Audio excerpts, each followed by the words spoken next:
Assalamualaikum warahmatullahi wabarakatuh. Salam Pancasila. Bagaimana kabarnya murid-murid kelas 10?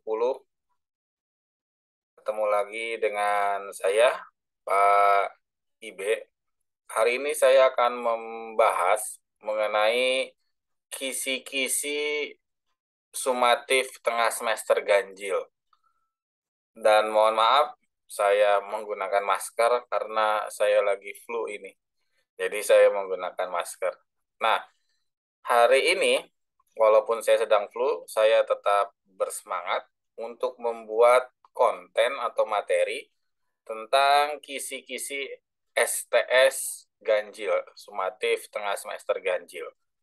Dan nanti juga ada pembahasan yang akan saya bahas terkait tentang persiapan ujian kamu agar nanti bisa mengetahui karakter soal yang saya berikan. Kita langsung saja ya. Saya akan share screen. Saya akan perbesar terlebih dahulu. Nah, ini adalah kisi-kisi sumatif tengah semester kelas 10.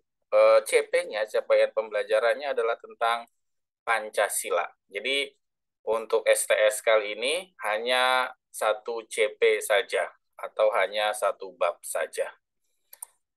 Kisi-kisinya ada 10.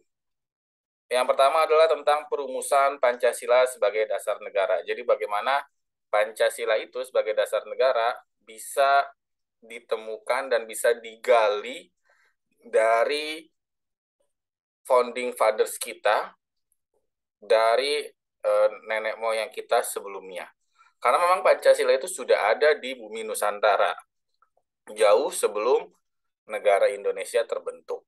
Kemudian kisi-kisi yang kedua adalah tentang BPUPK, Badan Penyelidik Usaha-Usaha Persiapan Kemerdekaan. Dari mulai latar belakang kenapa dibentuknya BPUPK oleh Jepang, kemudian juga pada saat kapan BPUPK diresmikan, ketua BPUPK siapa.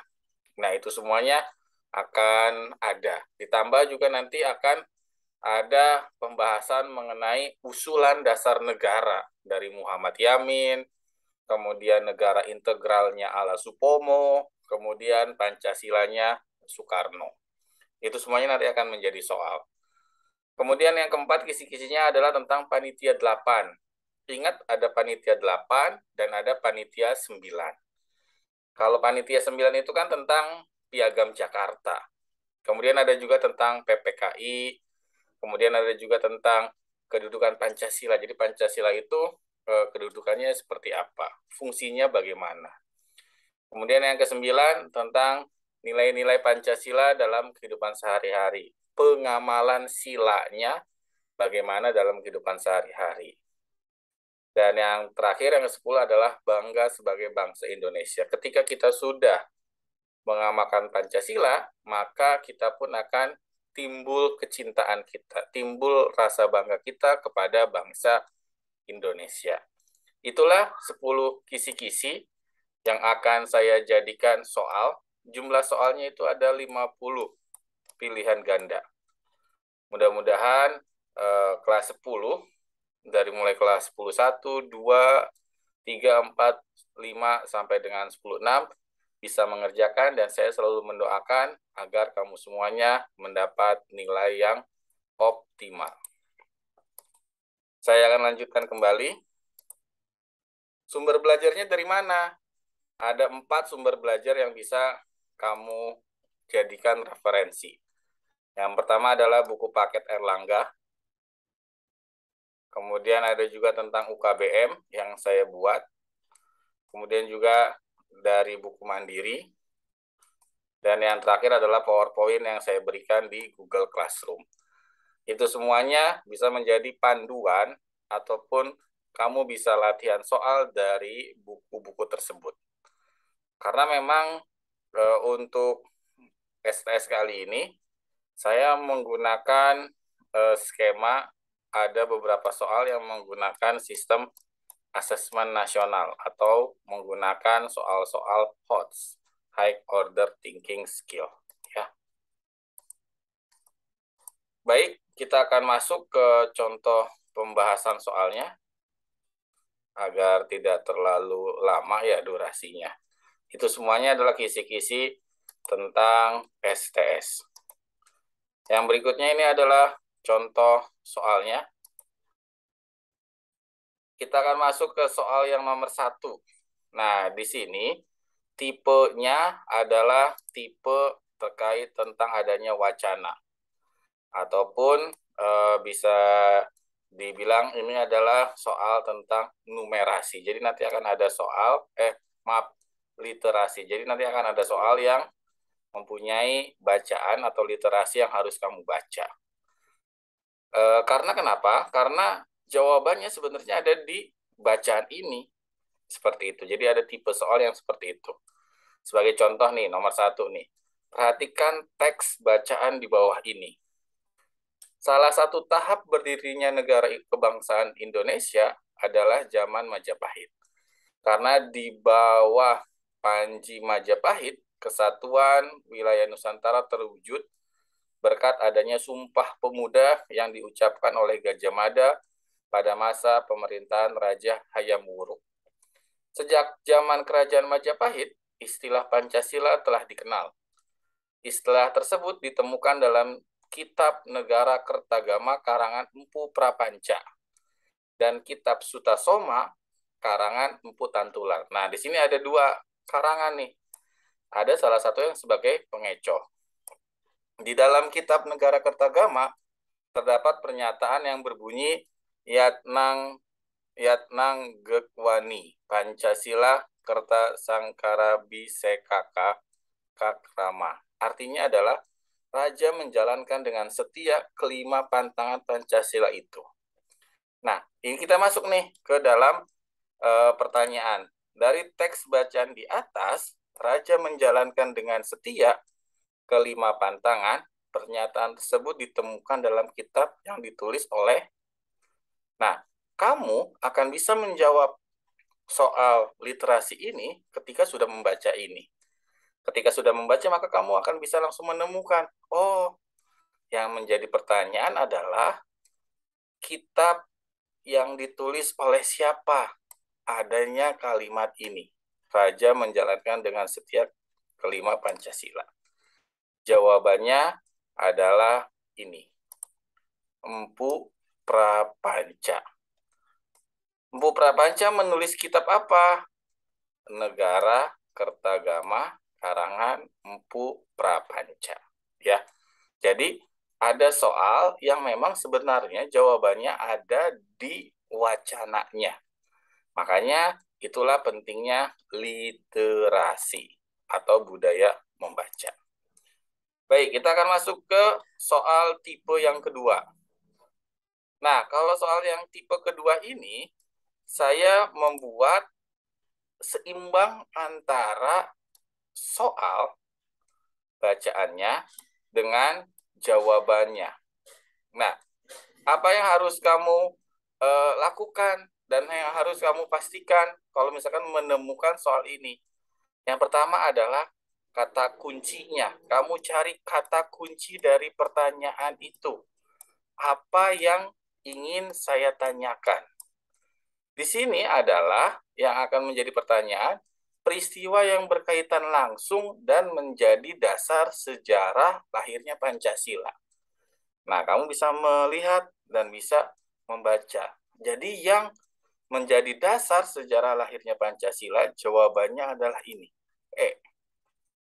Kenapa E?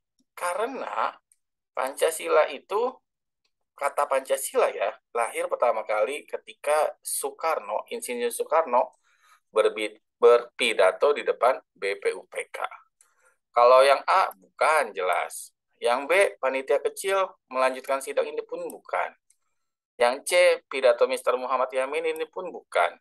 Kemudian yang D, pembentukan BPUPK ini pun bukan. Ya, jadi ada beberapa soal yang antara pertanyaan dan jawabannya itu seimbang literasinya. Jadi saya mewanti-wanti kamu kalau menemukan soal seperti ini, kamu baca dulu semuanya, kemudian temukan kata kunci yang ditanyakan dari soal tersebut. Bagaimana? Sudah paham? Baik, saya akan lanjutkan lagi ke soal tipe yang ketiga, ya. Nah, kalau ini lebih banyak lagi literasinya. Tetapi jangan khawatir, ini pun sama kayak tipe soal yang nomor 2. Jadi yang ingin saya garis bawahi adalah dari tipe soal ini, kamu harus menemukan kata kunci dari pertanyaan yang saya tanyakan. Contohnya nih, di nomor 3 nih. Nilai-nilai Pancasila sebagai ideologi bersifat objektif dan subjektif. Artinya, hakikat nilai-nilai Pancasila adalah bersifat universal atau berlaku dimanapun. Sehingga dimungkinkan dapat diterapkan pada negara lain. Bersifat subjektif artinya nilai-nilai Pancasila A.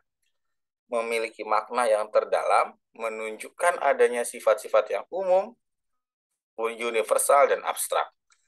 B. akan tetap ada sepanjang masa dalam kehidupan bangsa Indonesia seperti dalam adat kebiasaan, kebudayaan, kenegaraan, dan sebagainya. Yang C. terkandung dalam pembukaan Undang-Undang Dasar Negara Republik Indonesia tahun 1945 sebagai pokok kaidah negara yang mendasar, sehingga merupakan sumber dari segala sumber hukum di Indonesia. Yang D, di dalamnya terkandung nilai-nilai kebenaran, keadilan, kebaikan, kebijaksanaan, etis, estetis, dan nilai religius yang sesuai dengan hati nurani bangsa Indonesia. Yang E, timbul dari bangsa yang punya hubungan baik dengan bangsa Indonesia, sehingga bangsa Indonesia sebagai pencerminan adanya nilai-nilai tersebut. Nah, kata kuncinya adalah bersifat subjektif. Apa yang dimaksud dengan bersifat subjektif dari nilai-nilai Pancasila? Ada objektif, ada subjektif. Kalau subjektif itu, yang ditanyakan adalah yang B. Akan tetap ada sepanjang masa dalam kehidupan bangsa Indonesia, seperti dalam adat istiadat. Subjektif itu maksudnya dilihat dari kita nih, sebagai bangsa Indonesia, sebagai yang punya Pancasila. Jadi yang nomor 3 itu, ketika kamu menemukan soal seperti ini, maka kamu harus menemukan kata kunci yang ditanyakannya. Yang ditanyakan adalah bersifat subjektif. Maka subjektif itu adalah apa yang menjadi pegangan kita sebagai pemilik dari Pancasila. Itu tipe soal yang ketiga, yang memang tidak jauh berbeda dengan tipe soal yang nomor kedua. Kita akan masuk ke tipe soal yang keempat. Nah, ini beda nih. Jadi nanti kamu akan menemukan soal seperti ini. Jadi ada beberapa nama tokoh, bisa nama tokoh, bisa juga pilihan yang lain. Ya, tetapi format soalnya seperti ini.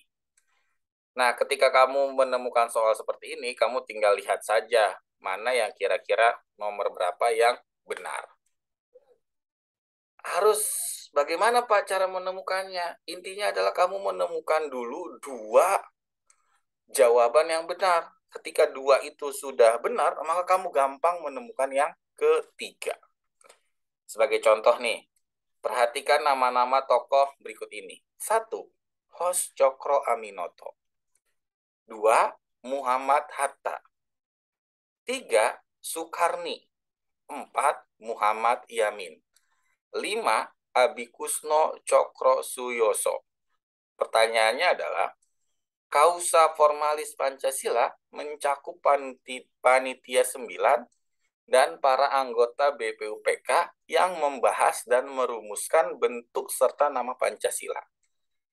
Adapun para tokoh BPUPK yang termasuk kausa formalis Pancasila ditunjukkan oleh nomor berapa? Kita akan lihat yang nomor 1, Hos Cokro Aminoto termasuk kausa formalis bukan? Oh, bukan ini. Kemudian yang kedua, Muhammad Hatta. Muhammad Hatta termasuk kausa formalis nggak? Kausa formalis itu adalah orang yang mendesain atau membuat dari Pancasila itu setelah sidang di BPUPK. Muhammad Hatta termasuk bukan? Iya, Muhammad Hatta termasuk. Kemudian Soekarni. Soekarni termasuk bukan? Oh, Soekarni ternyata bukan. Muhammad Yamin. Nah, Muhammad Yamin termasuk. Nah, tinggal cari satu lagi, yaitu Abi Kusno. Jadi yang nomor 4 ini jawabannya adalah delta. 2, 4, dan 5. Jadi nanti kamu akan menemukan soal seperti ini. Saran dari saya adalah kamu temukan dulu 2 yang benar. Ketika 2 sudah ketemu yang benar, maka kamu akan gampang menentukan yang ketiga. Itulah soal format yang keempat.